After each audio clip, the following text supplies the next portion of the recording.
अय्युहल्लज़ीना आमनू अतीउल्लाह व अतीउर रसूल व उलिल अम्र मिनकुम। कुरान का ये हुक्म भी है कि ऐ ईमान वालों अल्लाह की इताअत करो और रसूल की इताअत करो। दोनों जगह देखिए, गौर कीजिए, कुरान ने कहा अतीउ अतीउ, दोहराया, तकरार किया, यानी अल्लाह की इताअत मुस्तकिल है। अल्लाह बजाते खुद इताअत का हकदार है, वो तो माबूद बरहक है, रब है, इसलिए हकीकी इताअत का हकदार वही है। और अल्लाह के हुक्म से मुस्तकिल हैसियत जनाब मोहम्मद रसूलुल्लाह सल्लल्लाहु अलैहि वसल्लम की है कि आपकी बात मानी जाए, लेकिन उलुल अम्र की बात मुस्तकिलन इताअत के लायक नहीं है।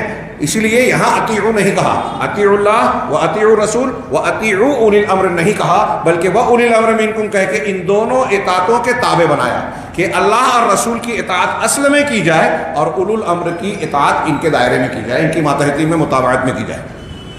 उलुल अम्र कौन है?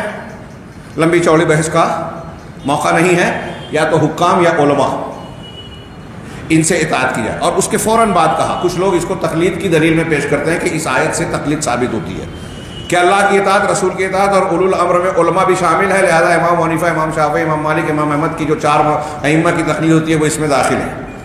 मेरी समझ में नहीं आता कि कुरान को किस तरह से लोग इस तरह जुरत कर देते हैं उसके माना और मफ़हूम और तफसीर बयान करने की। जिस वक्त कुरान ये नाजिल हुआ, इन 4 अइम्मा में से किसी का वजूद था, सहाबा कराम ने इस पर कैसे अमल किया, सहाबा कराम को इस पर अमल करने का हुक्म कैसे दिया गया, सोचिए थोड़ी देर के लिए। या फिर इस आयत के ज़रिए से हम ये चलो थोड़ी देर के लिए मान लिया जाए कि ये अइम्मा मुराद है। आज कोई शख्स इमाम हनीफा, इमाम शाफी की तकलीद कर सकता है, उनसे जाके सवाल पूछ सकता है, उनकी किताबों को आम जाए।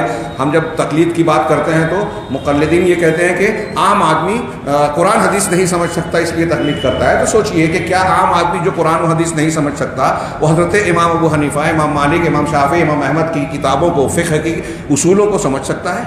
उनकी किताबों से इस्तेफादा कर सकता है? नहीं कर सकता। कैसे करता है? उलमा से रुजू करता है। तो जब उलमा से रुजू करके वो फ़िक़्ह समझने की बात कर रहा है तो उलमा से रुजू करके किताब व सुन्नत को क्यों नहीं समझ सकता? ये दूसरा पहलू।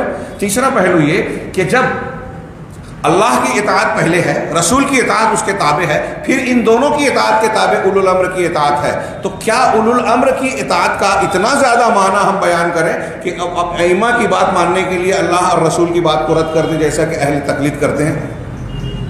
इस आयत से अगर आप इस्तिदलाल कर रहे हो तो तीसरे नंबर पर उलुल अम्र है और वो भी मुताबिअत में, तो तीसरे नंबर वाली इताअत को इतना मजबूत मान लिया जाए कि पहले और दूसरे वाले को छोड़ दिया जाए? वाज़ेह तौर से गौर करने के। अच्छा, चौथी बात कि उलुल अम्र से मुराद इन चारों को मुतय्यन किसने किया है? यही 4 मुतय्यन है, ये किसने किया? कोई तायीन की दलील नहीं है और हमारा एतराज़ तायीन पर ही है। उलमा की फ़िक़्ह से चारों इमाम, बल्कि उनके अलावा जितने अइम्मा सुन्नत है, सबसे इस्तिफ़ादे के हम कायल हैं, लेकिन किसी एक को मुतय्यन करके सबको रद्द कर देना, एक की बात को वाजिबुल कबूल मानना कि इसकी तकलीद लाजिम है, बाकी कोई भी इसके अलावा कोई भी इमाम कहे, कोई भी सहाबी कहे, रसूल की हदीस आ जाए, कुरान आ जाए, हम नहीं मानेंगे। ये शुबहात के फितने का एक बाब है।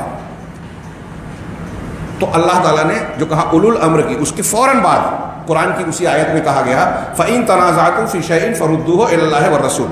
अगर तुम्हारा निज़ा हो जाए, तनाज़ा हो जाए किसी चीज़ में, किसी मसले में, हाँ, तो फरुद्दूहु इलल्लाह, तो लौटाओ उसको अल्लाह की तरफ, रसूल की तरफ। यहाँ भी देखिए कोई आयत के इस टुकड़े से भी तकलीद शख्सी जो वाजिब करार दी जाती है उसका रद्द हो रहा है।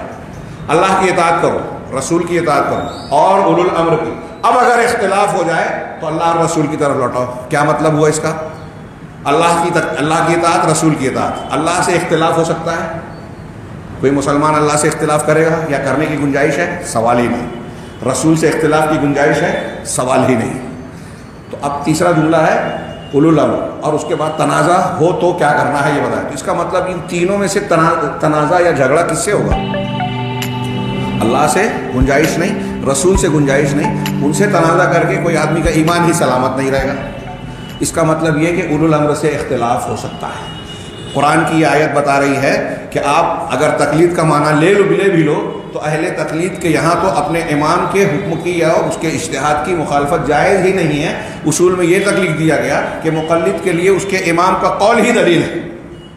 तो अब इख्तिलाफ कहाँ से कर सकता है वो?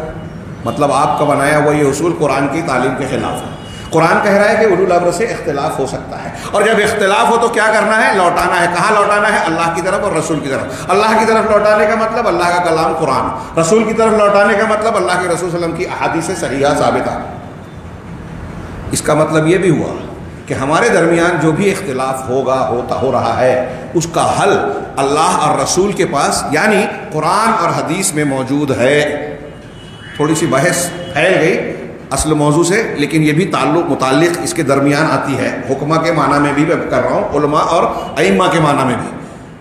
تو میں یہ عرض کر رہا تھا کہ اللہ تبارک و تعالیٰ نے جب یہ کہا کہ اختلاف کو لوٹاؤ اللہ اور رسول کی طرف، اس کا مطلب اللہ اور رسول کے یہاں اختلاف کا حل ہے، قرآن و حدیث میں اختلاف کا حل ہے۔ آج ہمارے یہاں بہت سارے لوگ بولتے ہیں کہ اختلافات کا تو کوئی حل ہی نہیں۔ اگر اختلافات کا حل قرآن اور حدیث میں نہیں ہوتا تو اللہ تبارک و تعالیٰ کیا یہ حکم دیتا کہ اللہ کی طرف لوٹاؤ اور رسول کی طرف لوٹاؤ؟